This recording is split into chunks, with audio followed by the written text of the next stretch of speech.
Не потврдилија само странските инвестиции, туку ќе изостанат и вложувањата на домашните фирми. Дел од бизнесмените се скептици дека ќе има голем интерес за најавените субвенции на платите во приватниот сектор. Велат не може да покачат плати ако се друго не функционира. Се жалат на лошите патишта, предолгите царински процедури, а најмногу на бирократијата. Токму на неефикасните службеници им се покачува платата за 5%. Бизнисот бара прво да се решат проблемите на стопанството пред да се бара од нив повеќе да ги плаќаат работниците. Што имаме, значи, обструкција на некој начин или проблеми за работењето, џабе е се. Значи, ние може да добиеме средства, не можеме да работиме. Иста е администрацијата, ама многу е. Значи, јас се согласувам дека е многу, ама таа е иста веќе, неколку години иста.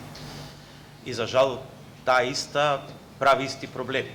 И така е, администрацијата е спора, прави проблеми. Се бориме со сето тоа, мислам дека ќе промовираме брзо една мерка, а таа ќе биде еден хотлайн кај сите овакви проблеми што ги имате, ќе организирам една канцеларија у која што ќе можете онлайн да се јавувате и да можеме да реагираме. Премиерот упорно тврди дека владата не се подготвува за избори и покрај тоа што ја прекрои државната каса за да има повеќе пари за плати на административците. И натаму тврди дека буџетот ќе донел развој. Според него тој не бил социјален, туку потегот бил вложување во човечкиот капитал. Нашите политики преку овој ребаланс навистина се отсликуваат. Се отсликуваат прво во тоа што го јакнеме човечкиот капитал.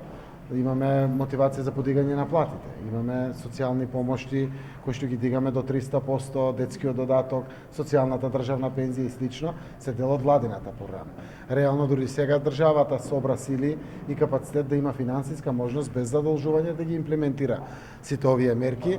Капиталните инвестиции потврлија исто како и лани. За 7 месеци се реализирани едва 24,5% од планираните за цела година. Со ребалансот на буџетот ќе се скратат за 50 милиони евра, пари со кои ќе се зголемат за 5% платите во администрацијата. Доволно не градат ниту општините. Министерот Сугарески денеска ги искара локалните власти дека доцна со подготовка на проектите за водовод и канализација. Поради нивното несовесно работење, парите од Европската инвестициска банка годинава нема да се искористат и со ребалансот на буџетот ќе се префрлат за наредната година.